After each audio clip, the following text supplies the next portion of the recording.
Hello everyone. So तुमच्या सगळ्यांचं खूप खूप स्वागत आहे आजच्या माझ्या नवीन ब्लॉगमध्ये. तर तुम्हाला माहीतच आहे आज आहे बुधवार आणि बुधवारी जर नॉनव्हेज नसेल ना तर जमत नाही. कारण आपल्या कोकणी माणसाला ना बुधवारी, रविवारी, शुक्रवारी काय नाही काहीतरी लागतंच. त्याशिवाय एक घास खाली जात नसतो. तर त्याचसाठी मी आता चालली आहे मार्केटमध्ये फिश आणायला. कारण आज मला चिकन नको आहे, फिश आणणार आहे मी. तर बघूया मग आता काय भेटतं ते. त्याच्यावरती आज आपली रेसिपी ठरणार आहे आणि आज आपण रेसिपी बनवणार आहोत. तर त्यासाठी मी सगळ्यात आधी जाऊन मार्केटमध्ये मच्छी आणणार आहे. तर उद्या बुधवार आहे, उद्या गुरुवार आहे आणि परवा शुक्रवार स्वामींचा प्रकट दिन आहे. तर त्यामुळे हे मी फक्त आणि फक्त 50 रुपयाचे बांगडे आणले, जे मला त्याने 2 दिले होते. कारण आज खास मासे पण नव्हते, खूप कमी प्रकारचे मासे होते आणि जे पण होते ते एवढे काही छान नव्हते. त्यामुळे मी हे आत्ताच्या पुरते, मला आजच्या पुरते पाहिजे. तर दुपारला 2 आणि रात्रीला 2 असे मी म्हणजे 2 पीस. तर ते मला बस होतील. तर त्यामुळे मी फक्त, आणि संकेत तर काही खात नसतो, तर त्यामुळे मी एकटीच खाते. मग मी एकटी केवढी खाणार? तर त्यामुळे मी फक्त 2 बांगडे आणले. ते पण तो 60 रुपये बोलत होता, पण त्याला मी 50 रुपयाला 2 द्यायला लावले. तर त्याने दिले फायनली, कारण त्याच्याकडे सुटे पैसे नव्हते. असं किस्सा झाला. कारण मी त्याला 100 रुपयाची नोट दिली आणि त्याला म्हणाली की मला म्हणजे माझ्याकडे सुट्टे पैसे नाहीत. मग शेवटी त्याने कंटाळून, त्याच्याकडे पण पैसे नव्हते, मग त्याने शेवटी कंटाळून मला ते 50 रुपये रिटर्न देऊन टाकले. असं झालं. सो मला 50 रुपयालाच 2 बांगडे पडले. आता याला पहिल्यांदा स्वच्छ धुवून घेणार आहोत. मासे मी हे स्वच्छ धुवून घेतलेत. आता त्याच्यामध्ये आपण मीठ घालून ठेवायचं आहे, म्हणजे माशांना मीठ व्यवस्थित लागेल. तर त्याच्यामुळे मी इथे मीठ ॲड करते.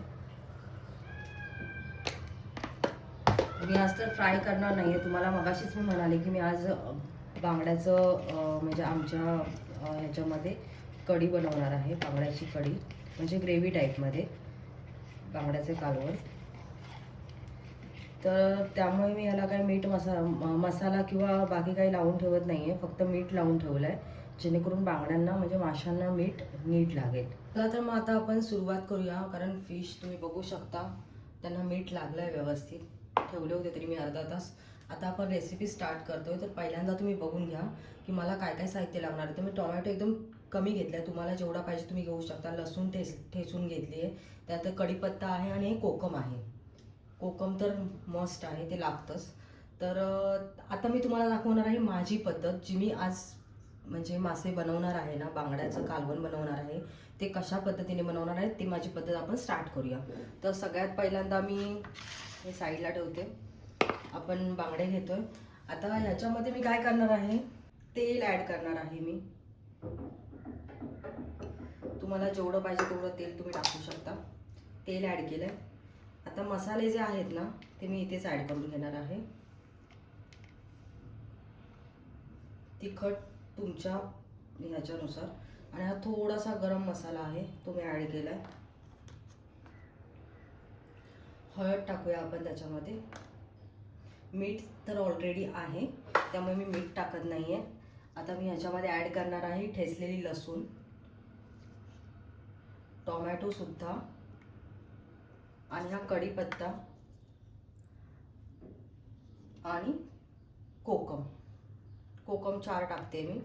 आता हे जे मिश्रण आहे ना, कारण मीठ त्याच्यामध्ये ऑलरेडी होतं, तर आता हे जे मिश्रण आहे ना, हे आपल्याला काय करायचं आहे, मिक्स करून घ्यायचं आहे व्यवस्थित.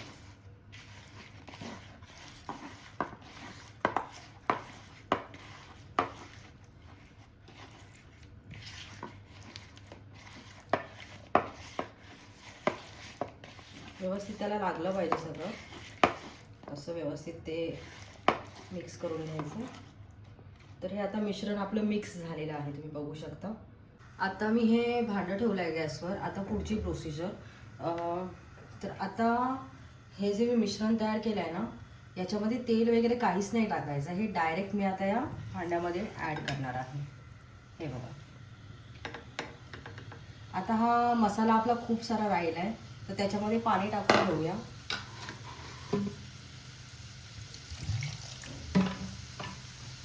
आणि हा सगळा मसाला आहे ना, हा आपल्याला मिक्स करून घ्यायचा आहे पाण्यामध्ये.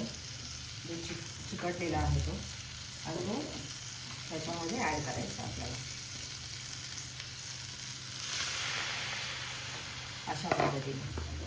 तर आता हे आपण या भांड्यामध्ये मासे जे आपण मिश्रण लावून त्यांना टाकलेलं आहे. आता त्याला एक चांगली उकळी यायला द्यायची व्यवस्थित.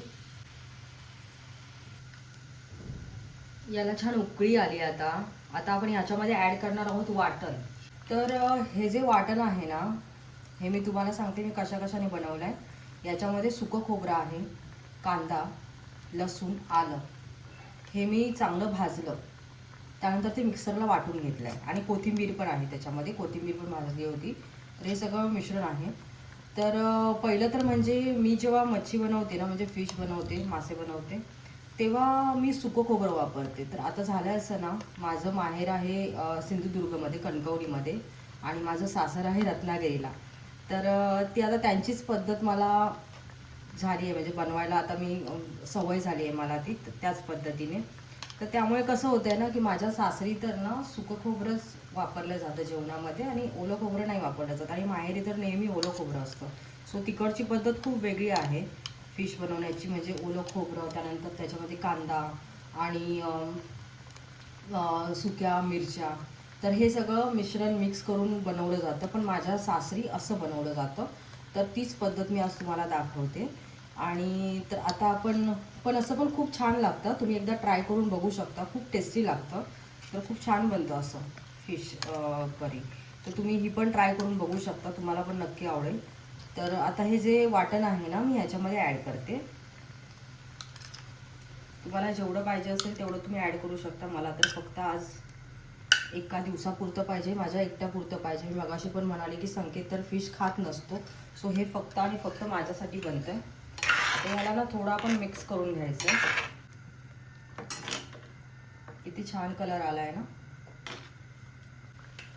ठीक आहे, तर याला आता आपण चांगली उकळी यायला देऊया आणि मग त्यानंतर आपण ह्याच्यामध्ये कोथिंबीर ॲड करायची आहे. खूप छान उकळी आली आहे याला. आता याच्यामध्ये मी कोथिंबीर ॲड करते.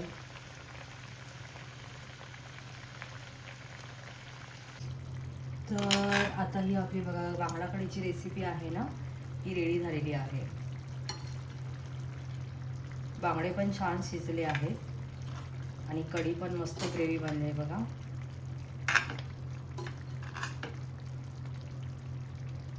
खूप छान शिजली आहे.